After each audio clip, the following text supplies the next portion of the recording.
If there's been one theme that has gone through Negro history, it has been this theme of freedom, of equality, of America standing up and living up to the bright promises of the Declaration of Independence. This, too, is the essential American theme.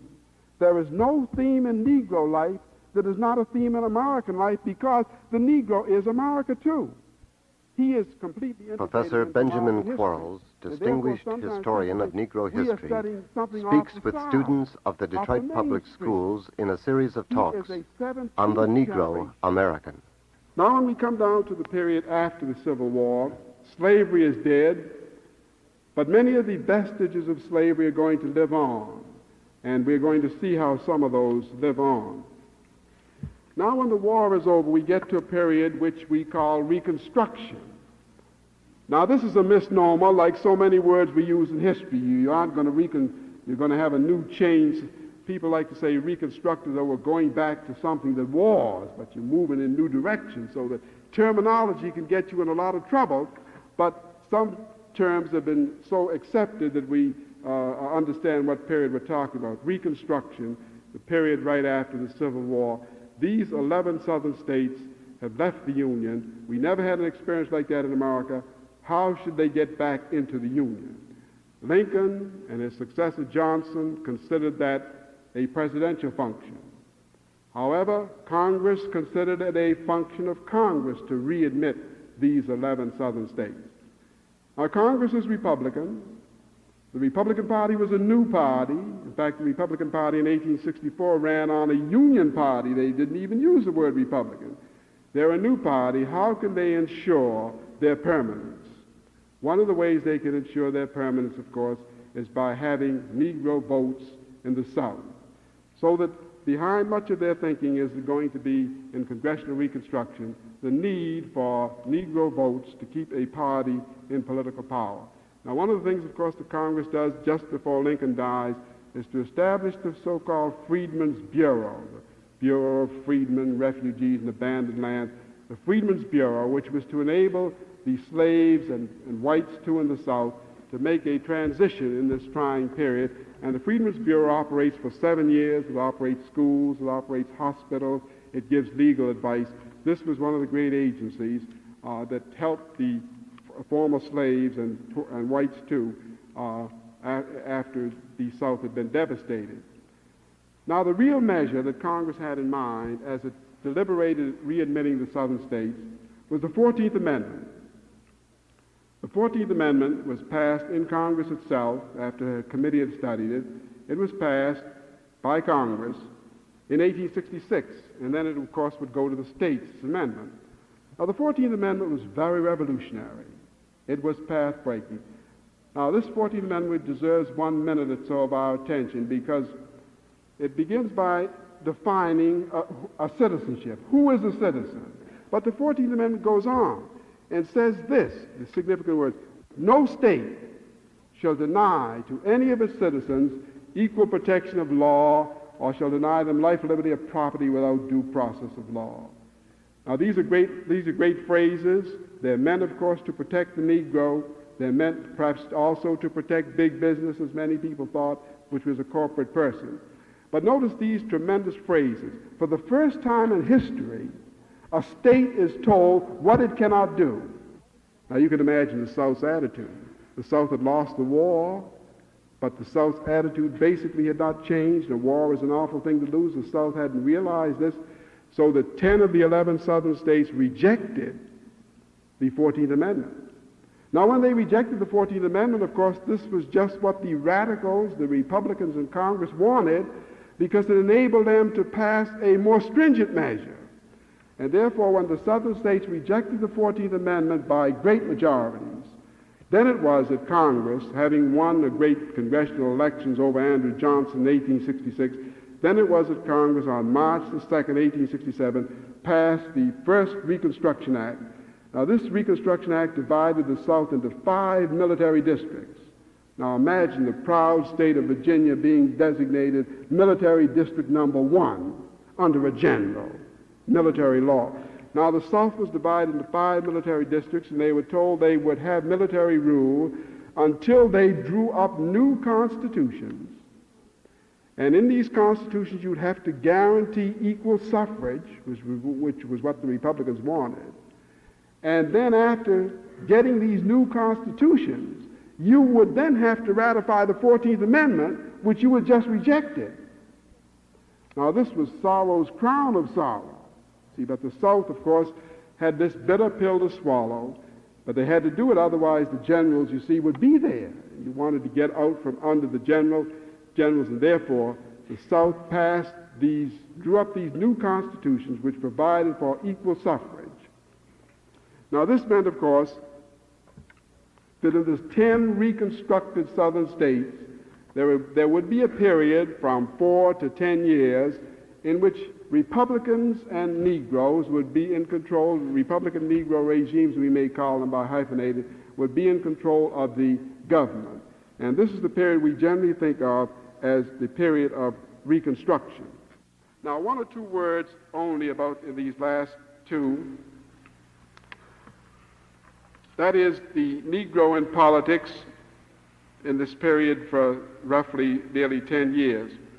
Now, under these Republicans, because of course many Democrats had been disfranchised, Republicans had Negroes voting, and therefore they would vote, of course, for the party of Abraham Lincoln. Naturally, they would vote Republican. The Republican had been the group that had done all this, so that you get these 10 southern states, the so-called Reconstructed states, in which for a period you would have Republicans, and of course they were supported by the Negroes who voted.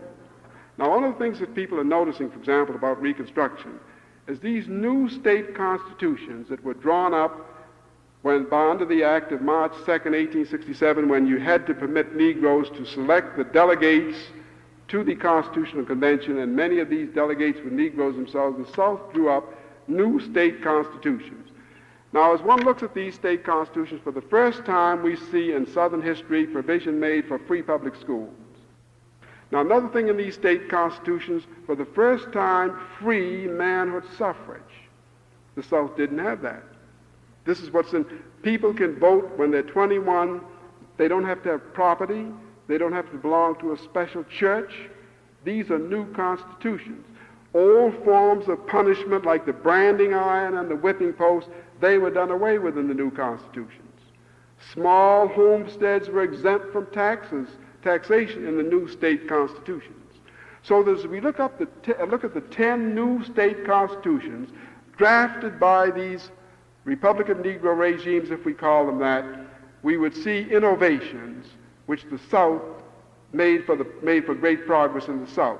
They did have one obnoxious feature, however, to the white Southerners, and that was those providing for equal suffrage and equal accommodations.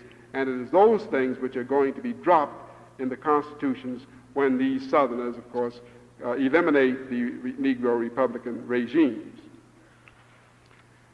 Now, one other thing we may spend just a minute on is Negro congressmen. There were 22 Negroes in this period who go to the Congress of the United States. 20 of them go to the House and 2 go to the Senate of the United States, so that we do have Negro congressmen. Now, as studies are made of these Negro congressmen, we get quite a new picture. Now, some of these Negro congressmen, 10 of them had been born in slavery, it is true. But when we look at American life generally, because I may say that 10 of these Negroes had had college training, when we look at the people, we must compare them with their contemporaries. Like so many things in American life, when we look at a minority, we're prone to look at him by himself in other contexts. For example, if we said that there were a few Negro politicians during Reconstruction that were corrupt, well, that's obvious. Corruption is endemic, particularly after a war. In fact, the period after the Civil War has been called the era of good stealing. I mean, really. So that wars breed corruption in national life.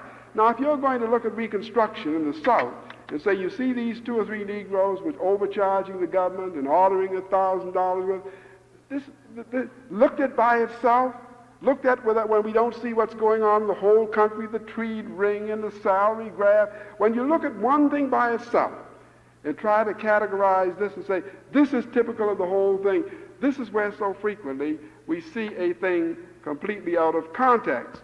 Now, if we say that many of these Negroes were not college trained, Andrew Johnson, the president at the time, learned to read when he was a man. He learned to read. Now, if you say a Negro was in Congress and he just learned to read lately, they don't tell you that Abraham Lincoln never went to college. He said himself in his own congressional thing that he wrote himself, he had schooling by littles.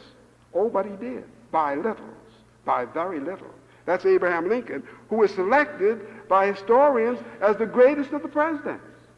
Now, what college training did Lincoln have? And yet people say about Negroes who sat in Congress, he didn't have college training. Of course, some of them did.